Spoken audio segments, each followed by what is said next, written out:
Hello friends, welcome to our channel study for judicial services. जैसे कि आप सब थंबनेल देख चुके हैं, एक नई लेक्चर सीरीज स्टार्ट होने वाली है पब्लिक इंटरनेशनल लॉ पे। But before that let me introduce myself. My name is Aniket Srivastava. I did my LLB from Lucknow university in 2016 and then in 2017 I completed my post graduation from Public International Law, NLU Kolkata, NUJS। अगर public international law की significance की अगर बात की जाए, academic में ये बहुत ज़्यादा पढ़ाया जाता है, बहुत ही कॉन्सेप्चुअल सब्जेक्ट है, लेकिन हम लोग यहाँ पे इसको कंपटीशन लेवल पे देख रहे हैं। पहले ये जान ले कहाँ कहाँ पूछा जाता है। ये आपकी जुडिशरी में आता है, उत्तर प्रदेश जुडिशरी पूछता है। इंट्रेंस एग्जामिनेशन में बहुत पूछा जाता है। देखिए आपका BHU में आता है, ये दिल्ली यूनिवर्सिटी पूछता है, ILI पूछता है, साथ ही में क्लैट जो NLU एंट्रेंसेस होते हैं उसमें भी पूछा जाता है। अगर आप LLM अपना कंप्लीट कर लेते हैं और इंटरेस्टेड हैं असिस्टेंट प्रोफेसर में, UGC नेट एक पेपर है, उसका एक पेपर 2 है, पेपर 1 पेपर 2 होता है, पेपर 2 लॉ से रिलेटेड है, एक कंप्लीट यूनिट होती है पब्लिक इंटरनेशनल लॉ पे।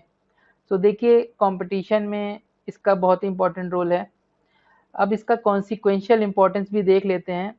देखिए इम्पोर्टेंस कॉन्सिक्वेंशियल ये रहेगा कि आप पब्लिक इंटरनेशनल लॉ जब पढ़ते हैं, समझते हैं, तो बहुत ही कंफ्यूजन रहता है। आप ये डिमार्केट नहीं कर पाते हैं कि पब्लिक रिलेशंस क्या होते, इंटरनेशनल लॉ के रिलेशंस क्या होते हैं, इंटरनेशनल पॉलिटी क्या होती है, इंटरनेशनल सिस्टम क्या होता है, इंटरनेशनल कमिटी क्या होती है, इंटरनेशनल कम्युनिटी क्या होती है। हम ऑलमोस्ट सब कुछ थोड़ा थोड़ा लेके एक अपने आप दिमाग में कंफ्यूजन बना लेते हैं कि यही होगा। अब प्राइवेट इंटरनेशनल लॉ क्या होता है, म्युनिसिपल लॉ का रिलेशन इंटरनेशनल लॉ से क्या होता है, ये सारे कंफ्यूजन हम इस पूरे लेक्चर सीरीज में खत्म कर देंगे। और ये ऑलमोस्ट आपका पहला लेक्चर ही कर देगा, क्योंकि हम लोग ब्रीफ इसी के बारे में पढ़ेंगे। आगे देखते हैं हम लोग कहाँ क्या क्या इस लेक्चर में कवर अप करेंगे।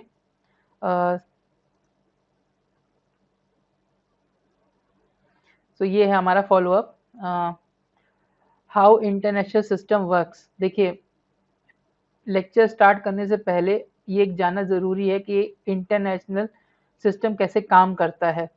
तो उसी के बाद हम लोग एवोल्यूशन जब पढ़ेंगे तो ये देखेंगे कि आज का जो मॉडर्न इंटरनेशनल लॉ है, तो जब इवॉल्व हो रहा था तो उसमें क्या शॉर्टकमिंग्स थी if we compare modern international law. उसके बाद देखिए हम लोग पढ़ेंगे नेचर, स्कोप एंड डेफिनेशन। इसी टाइम हम लोग प्रीवियस ईयर क्वेश्चन लगाएंगे। ये भी देखेंगे कि एक लॉ एग्जामिनेशन में पब्लिक इंटरनेशनल लॉ से रिलेटेड क्वेश्चंस आते हैं। चार ऑप्शन होते हैं, चार स्कॉलर होते हैं, उनकी एक स्टेटमेंट होती है और ये रिकॉग्नाइज करना पड़ता है कि किसने ये स्टेटमेंट बोली है। एक तरीका ढूंढेंगे, जानेंगे कि ये स्टेटमेंट हम कैसे रिकॉग्नाइज कर सकते हैं। चलिए फिर आगे बढ़ते हैं। Distinction international law and municipal law.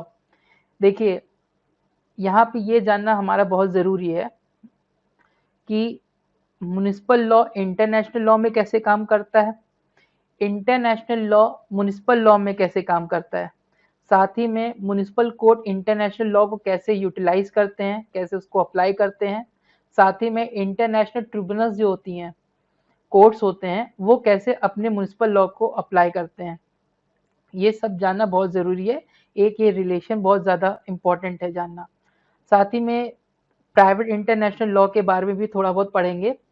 और ये भी जैसे कि मैंने आपको पहले बताया था कि बहुत कंफ्यूजन होता है कि इंटरनेशनल लॉ क्या है, प्राइवेट इंटरनेशनल लॉ क्या है। तो इसीलिए लेक्चर सीरीज इस तरह से स्ट्रक्चर की गई है कि जब तक आप इंटरनेशनल लॉ नहीं जानेंगे, म्युनिसिपल लॉ नहीं पहचान पाएंगे, तब तक थोड़ा आपको दिक्कत होगी कि प्राइवेट इंटरनेशनल लॉ क्या है। इसीलिए लेक्चर में सबसे लास्ट में हम लोग प्राइवेट इंटरनेशनल लॉ के बारे में पढ़ेंगे। चलिए स्टार्ट करते हैं एवोल्यूशन से। तो सबसे पहले हम लोग इंटरनेशनल लॉ का स्ट्रक्चर समझेंगे। तीन चीज इस पे इम्पोर्टेंट है, हायरार्की, सब्जेक्ट्स और एप्लीकेशन। किसी के भी नेशनल लॉ में जो हायरार्की होती है वो वर्टिकल होती है, लेकिन इंटरनेशनल लॉ की बात की जाए तो ये हॉरिजॉन्टल होती है। स्टेट 1, स्टेट 2, स्टेट 3, स्टेट 4 सभी इंटरनेशनल लॉ की नज़र में इक्वल है। सब्जेक्ट से क्या है मतलब, ये नेशनल लॉ में सिटीजन पे लगता है और पब्लिक इंटरनेशनल लॉ पे ये स्टेट्स पे लगता है। इसके सब्जेक्ट सिर्फ स्टेट्स होते हैं। एप्लीकेशन से क्या लेना है, देखिए नेशनल लॉ में जो लॉ का एप्लीकेशन है वो लिमिटेड है, जैसे कल्चर होता है, कस्टम होता है, और भी वहाँ पे जो किस टाइप की आइडियोलॉजी फॉलो होती है, जैसे डेमोक्रेसी हो गई या कम्युनिस्टिज्म फॉलो होता है, तो उस पे डिपेंड करता है। लेकिन जो पब्लिक इंटरनेशनल लॉ है ये यूनिवर्सल इन नेचर है।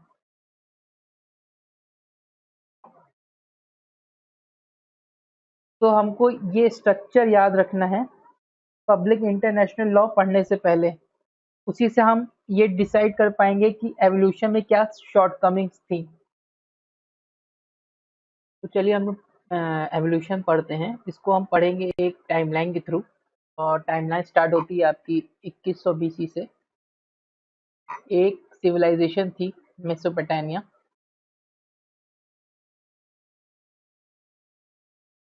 यहाँ पे एक बाउंड्री डिस्प्यूट सेटलमेंट हुआ था।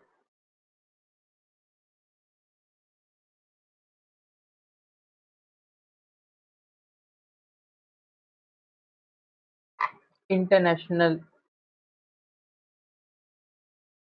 टेरिटरी के लिए।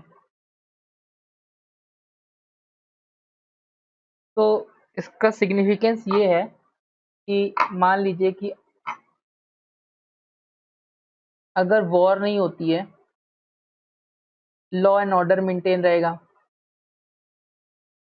लॉ एंड ऑर्डर मेंटेन रहेगा, तो उस सोसाइटी में पीस रहेगा, स्टेबिलिटी रहेगी, एंड वो सोसाइटी जो होगी वो प्रोग्रेस कर सकती है, आगे बढ़ सकती है। अगर वो वॉर में ही रहेगी तो आप जानते हैं नुकसान ज़्यादा होगा, प्रॉस्पेरिस कम रहेगा।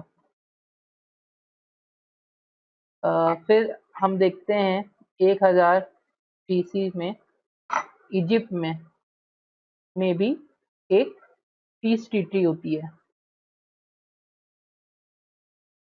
देखिए अब इसका सिग्निफिकेंस क्या है, दोनों का ही देख ले कि आज के टाइम में जैसे यूनाइटेड नेशन ऑर्गेनाइजेशन है, उसका भी तो प्राइमरी जो ऑब्जेक्टिव है वो पीस ही है, मेंटेन करना, पीस एंड स्टेबिलिटी। देखिए यहाँ भी देख सकते हैं कि आज का जो मॉडर्न इंटरनेशनल लॉ है उसका भी रेफरेंस है। नेक्स्ट देखा जाए ग्रीक एंड रोमन एम्पायर। देखिए जो ऊपर वाली सिविलाइजेशन ने अचीव कर लिया था, ग्रीक लोग उस स्टेबिलिटी को अचीव करने में असक्षम थे। तो बेड़ा उठाया था, समझ लीजिए फिलोसफर ने, वहाँ के जो फिलोसफर्स थे उन्होंने बेड़ा उठाया था। उन्होंने आइडेंटिफाई किया क्या, सबसे इम्पोर्टेंट है नेचुरल लॉ। और नेचुरल लॉ में जो मेन फिलोसफर थे स्टोइक्स, इन्होंने रीजन को ह्यूमन इंसाइट से रिलेट कर दिया था। मतलब कहने का है कि सभी इंडिविजुअल में, सभी ह्यूमंस में एक इंसाइट होता है सही गलत का, गुड और बैड। और ये उसके ऊपर है वो किसको फॉलो करता है। तो एक कॉन्सेप्ट यहाँ पे रिकॉग्नाइज हो रहा है, कॉन्सेप्ट ऑफ यूनिवर्सलिज्म। आपको पता है हमने स्टार्टिंग में बहुत बताया था कि जो एप्लीकेशन है पब्लिक इंटरनेशनल लॉ का, उसमें उसका जो यूनिवर्सल इन नेचर है वो भी एक बहुत एसेंशियल एलिमेंट है। तो यहाँ पे उसको दिख रहा है, लेकिन क्या हुआ, ये जो ग्रीक्स थे यहाँ पे स्टेबिलिटी नहीं आ पाई, तब भी अनस्टेबल थे। रीजन बीइंग वहाँ के जो कह लीजिए स्टेट सिटी थे, एक तरह से ट्राइब्स थी, वो आपस में लड़ते ही रहते थे। क्यों? क्योंकि यहाँ के जो नेचुरल लॉ हैं ये फिलोसफर ने डेवलप किए थे और उसको एग्जीक्यूट नहीं कर पाए, ये थ्योरी में रह गया सब कुछ। इसलिए ले, लेकिन आगे जब देखेंगे तो ये देखेंगे कि जो रोमन एम्पायर है उसने इस अपॉर्चुनिटी को कैच कर लिया था और they were highly impressed with this natural law theory. So उन्होंने इसको प्रैक्टिकली एग्जीक्यूट किया था। और आपको पता है 2 सिस्टम लेके आए थे वो थे, मैं बता रहा हूँ, जस सिविले एंड जस जेंटियम। इसी को ही हम लोग लॉ ऑफ नेशन बोलते हैं। तो यहाँ पे क्या हुआ था, ये जो जस सिविले था ये सिर्फ रोमन सिटीजन्स पे ही लगता था, लेकिन जो जेंटियम था वो फॉरेन सिटीजन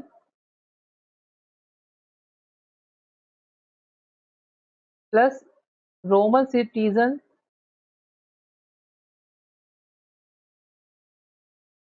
फॉरेन सिटीजन के रिलेशनशिप पे भी लगता था। लेकिन धीरे धीरे आगे जाके यही वहाँ का नेशनल लॉ हो गया था।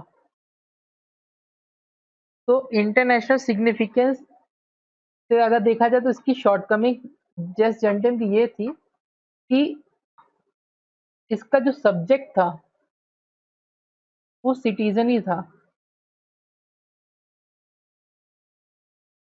और आपको पता है कि हम लोगों ने जब स्टार्टिंग पढ़ा था स्टेट सब्जेक्ट्स होगा,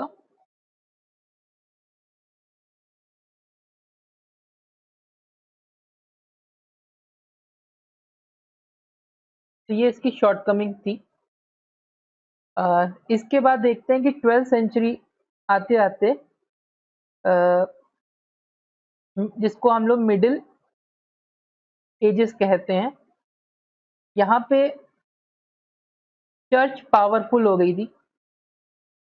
there was tussle between the state and the church.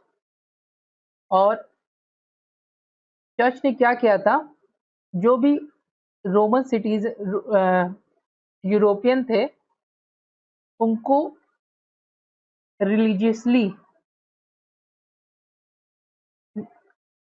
Connect कर दिया था एक दूसरे से।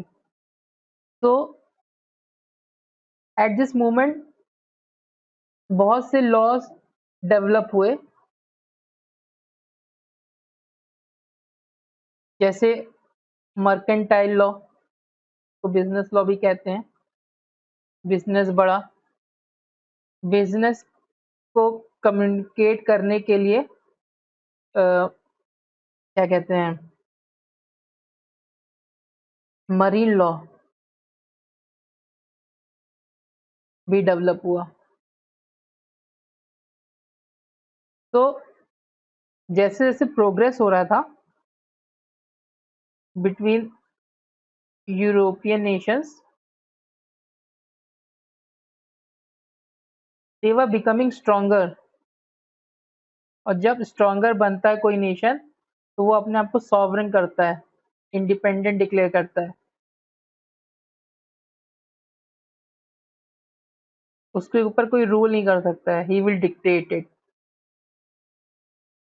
तो यहाँ तक हम देख चुके हैं कि नेसेसिटी बढ़ गई, कमर्शियल एक्टिविटी बढ़ गई, तो एक एक्सपेक्ट खुल रहा था इंटरनेशनल ट्रेड लॉ का। तो जिस तरह से ट्रेड फ्लरिश कर रहा था, यूरोपियन नेशंस के मन में और वेल्थ गेन करने का ग्रीड जाग चुका था। तो उसके दो कॉन्सिक्वेंसेस हुए। पहला कॉन्सिक्वेंस था एस्टेब्लिशमेंट ऑफ न्यू रिजीम। क्यों? क्योंकि अभी तक स्टेट नहीं आया था, और इंटरनेशनल लॉ में हमको, जैसे पहले बताया था, कि स्टेट एक इम्पॉर्टेंट एसेंशियल है। और सेकंड कॉन्सिक्वेंस था renaissance and expansion of navigation. Renaissance एक मिडिल एज के बाद एक, कह लीजिए, यूरोपियन नेशन में एक गोल्डन पीरियड आया था, और ये हमको लीड करता है कॉमन रूल्स पे। कॉमन रूल्स मतलब आगे बताएंगे, लेकिन ये हमको बेसिकली यूनिवर्सलिटी ऑफ लॉ की तरफ भेज दिया। तो आप देख रहे हैं स्टेट मतलब सॉवरेन पे जा रहा है, और ये जा रहा है इंटरनेशनल लॉ पे। International law and which is natural law basically. और इसी पे हम जानेंगे बाद में कि कैसे पॉजिटिविटीज क्या सोचते थे और नेचुरल लॉ के जो स्कॉलर्स थे वो क्या सोचते थे। तो क्या होता है, अगर इस एस्टेब्लिशमेंट ऑफ न्यू रिजीम पे देखें, तो यहाँ पे डिवाइन लॉ अभी था, और ये हमको बेसिकली सेक्युलर लॉ की तरफ ले जाना था। देखिए सेक्युलर लॉ आए, क्यों ऐसा है वैसे? क्योंकि अभी तक हमको स्टेट नहीं मिला था,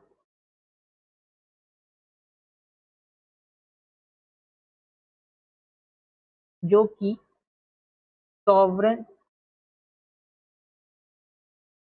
पोजीशन को एक्सरसाइज कर सके।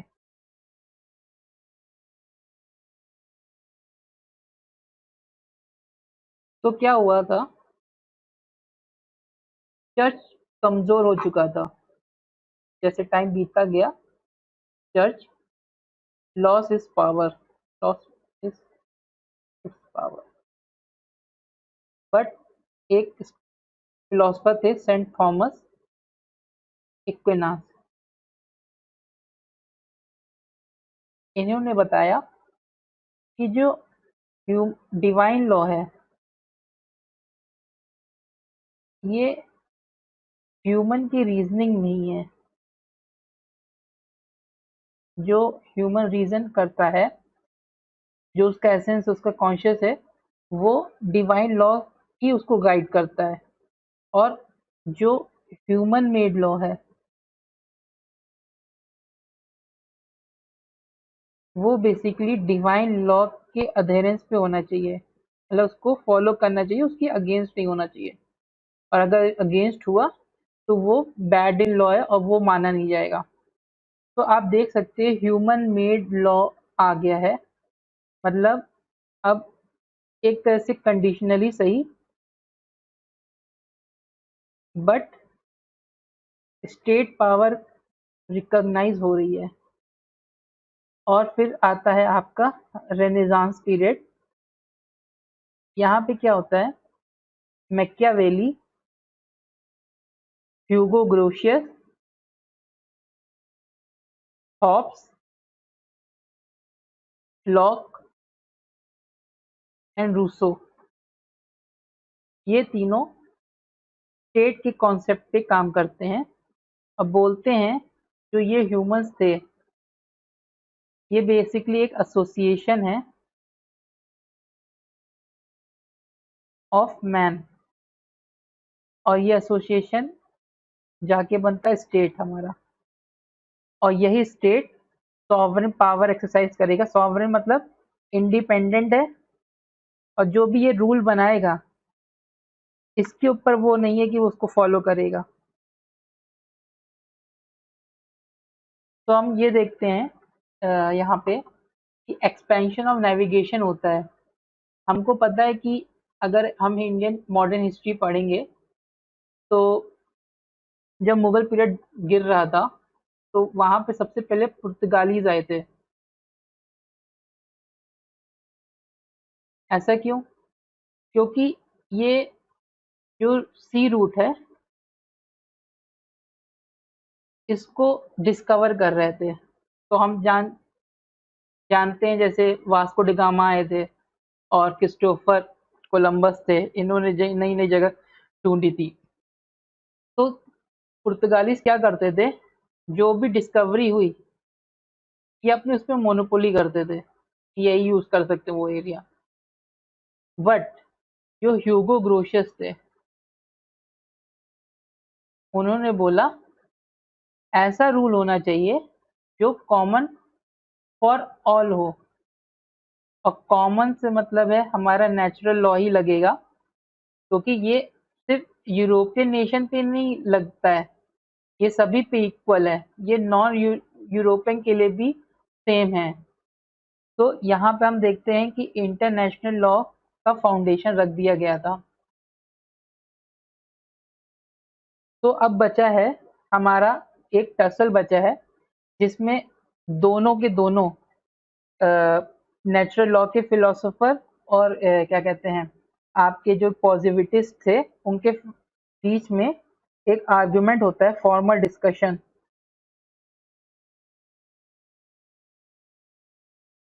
कि वेदर ये लॉ है कि नहीं, international law is a law और नॉट, एंड वाई सो। क्योंकि देखिए सॉवरेन है, सॉवरेन तो भाई किसी के अंडर नहीं काम करेगा।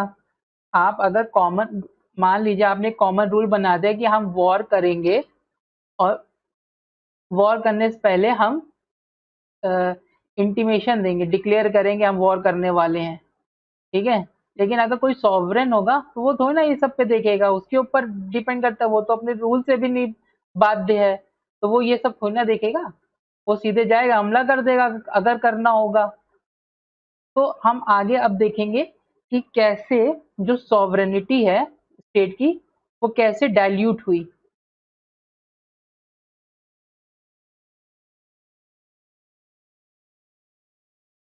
तो सॉवरेनिटी ऑफ नेशन जो डाइल्यूट होता है वो बेसिकली होता है due to the efforts of Hugo Grotius.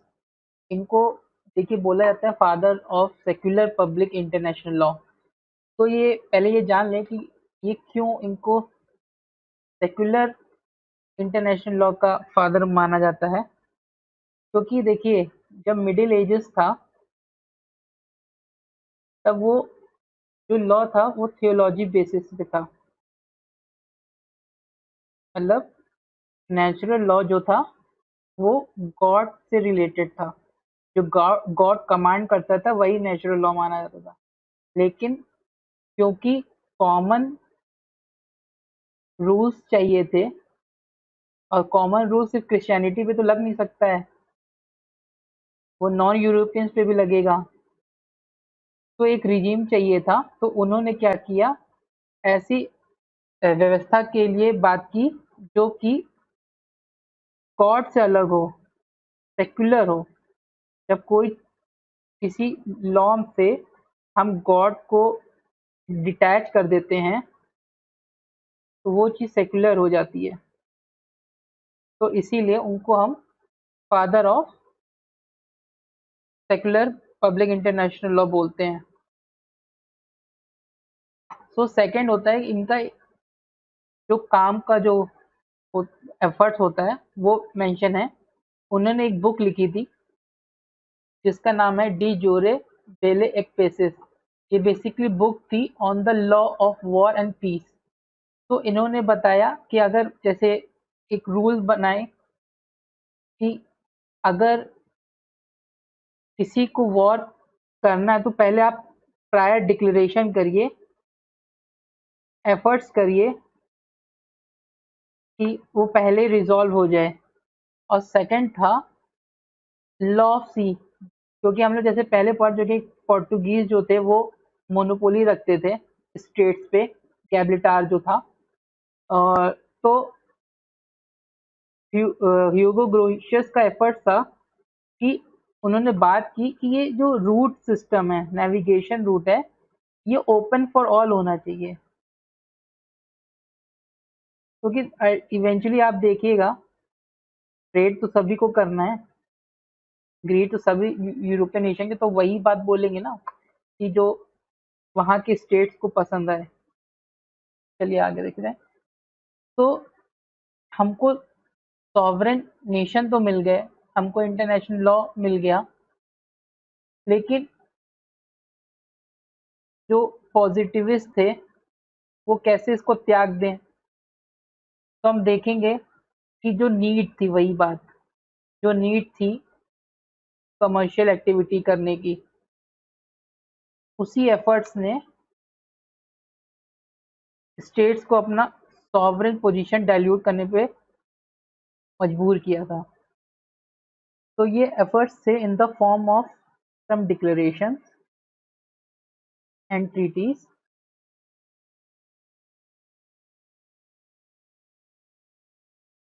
And participation in formal international organization. तो इसमें देख लेते हैं कि कैसे डिक्लेरेशन थे। कांग्रेस ऑफ वियना था, हम ऊपर ही ऊपर इसको देख रहे हैं। पेरिस डिक्लेरेशन था, और हेग था, हेग कन्वेंशन। हेग कन्वेंशन काफी इंपॉर्टेंट है। तो ये जो तीनों थे, ये बेसिकली वॉर से रिलेटेड सिचुएशंस पे थे। कैसे सिचुएशंस? जैसे कोई अगर मान लीजिए शिप है, उसका कोई क्रू मेंबर है, तो क्रू मेंबर थोड़ी ना लड़ रहे हैं, तो उनको एक अपॉर्चुनिटी आप देंगे कि वो शिप खाली कर दे, तभी आप उस पर बमबारी कर सकते हैं। वैसे ही जो वॉर के टाइम हेल्प कर रहे हैं वुंडेड की, उन पे आप हमला नहीं करेंगे। सिमिलरली मान लीजिए कोई मॉन्यूमेंट है ऑफ ग्रेट इम्पोर्टेंस, उस पे आप हमला नहीं करेंगे क्योंकि वो कॉमन फॉर ऑल हेरिटेज है। तो ऐसे कुछ एफर्ट्स लाए गए थे जिनके लिए स्टेट्स तैयार हो गई थी, मान गई थी। और ये बेसिकली आपका ह्यूमैनिटेरियन लॉ की बात करता है। ये भी एक ब्रांच ऑफ इंटरनेशनल लॉ ही है, इम्पोर्टेंट है। प्लस उसके बाद क्या होता है, हम देखते हैं कि 1919 आते आते लीग ऑफ नेशन में स्टेट पार्टिसिपेट करती हैं, इंटरनेशनल लेबर ऑर्गेनाइजेशन में पार्टिसिपेट करती है। बेसिकली क्यों करती हैं? ताकि पीस रहे। लेकिन देखते हैं हम लोग कि लीग ऑफ नेशन का एक सबसे बड़ा डिमेरिट था कि आप कुछ टाइम पीरियड के लिए आप नोटिस दे दें हम इस ऑर्गेनाइजेशन को छोड़ना चाहते हैं, और उसके बाद आप कोई इसकी ट्रीटी से बाध्य नहीं रहेंगे, तो आप जिसके ऊपर चाहें उसके ऊपर वॉर कर सकते हैं। तो यही रीजन था कि जो सेकेंड वर्ल्ड वॉर हुआ था। तो उसी के बाद आप देखते हैं फाइनली हम यूएनओ में आते हैं, यूनाइटेड नेशन ऑर्गेनाइजेशन में आते हैं। तो ये कुछ एफर्ट्स थे जिससे ये पता चलता है कि सॉवरेनिटी जो थी स्टेट की, वो जब अपने इंडिविजुअल्स जो उसके सब्जेक्ट्स थे with in the its own territory, वही उसी के ऊपर सॉवरेनिटी एक्सरसाइज करते थे। लेकिन जब when it comes to international arena, वहाँ पे जो सॉवरेनिटी थी वो एक तरह से अपने आप को इक्वल मानते थे, कोई एक दूसरे से बड़ा नहीं है। लेकिन कुछ कॉमन एफर्ट्स के लिए जहाँ पे जैसे ह्यूमैनिटेरियन एस्पेक्ट लगता था और पार्टिसिपेशन ऑफ जो पार्टिसिपेशन हुआ था इनका इंटरनेशनल लॉ में, जो एक कह लीजिए कॉमन कॉज के लिए था, पीस मेंटेन करना है, तो वहाँ पे ये सब इंस्टांसेस हमको दिखता है कि states were ready to dilute their sovereignty. तो यहाँ पे हम इस लेक्चर को एंड कर रहे हैं, और इस लेक्चर के बाद जो नेक्स्ट लेक्चर होगा इसी का पार्ट 2 होगा, उसमें हम लोग देखेंगे क्या स्टेटमेंट पॉजिटिविस्ट देते हैं, क्या स्टेटमेंट इंटरनेशनल लॉ के एस्पेक्ट में, नेचुरल लॉ के एस्पेक्ट में उनके स्कॉलर्स देते हैं, और वैसे ही हम उसके बाद जाएंगे डेफिनेशन पे, कुछ क्वेश्चंस करेंगे। तो आप हमको बताइए ये कैसा आपको लेक्चर लगा, और अगर लेक्चर अच्छा लगा हो तो आप हमारे चैनल को सब्सक्राइब करें और कमेंट करके बताएं कि और क्या इसमें इंक्लूड कर सकते हैं। मेरे हिसाब से तो काफ़ी डिटेल में था पहला डेवलपमेंट वाला, लेकिन क्या और एफर्ट्स हो सकता है, आपको ये कैसा लेक्चर लगा ये भी आप बताइएगा। तो थैंक यू फॉर वॉचिंग।